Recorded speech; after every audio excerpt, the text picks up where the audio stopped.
Сәлем достар, амансыздар ма? Бүгін кешкі асқа гүлханым пісіреміз. Ыдысымызға жарты шай қасық тұз, 1 стакан жылы су, 2 ас қасық сұйық майымызды құйып, үстінен ұнымызды салып, жұмсақ қамыр илеп аламыз. Достар, менің каналыма тіркеліп, өз үлестеріңізді қоса кетсеңіздер. Менің жасаған тағамдарым ұнаса, пікірлеріңізді жаза кетіңіздер. Осылай қамыр илеп аламыз. Жақсы иленген қамыр жайылғанда бір келкі тегіс болып жайылады.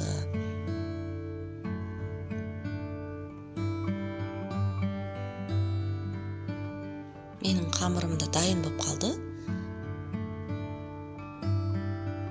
Үстіп суала жасап аламыз.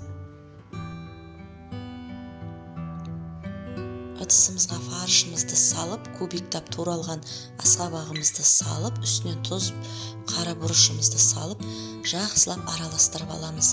Тұзымыз фаршымызға сіңу керек.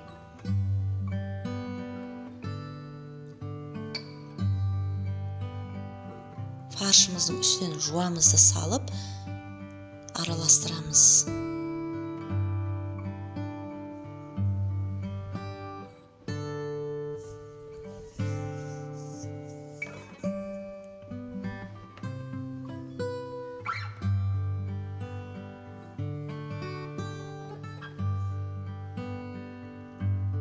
Фаршымда дайын болды. Мен алдын ала қамырымды жайып, кесіп алдым.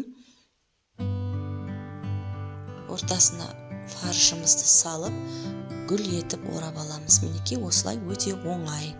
Қамырымызды жайғаннан кейін шамалы сұйық майымызды қыздырып, қамырымызға жағып, осылай кесіп аламыз. Сонда гүлханымыз әдемі шығады.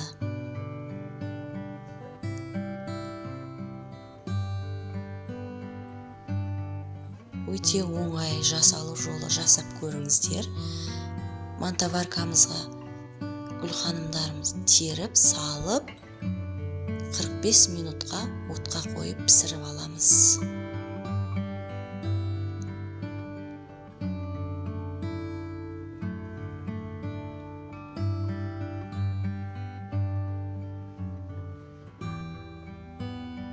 Мінекей гүлханымыз дайын болды.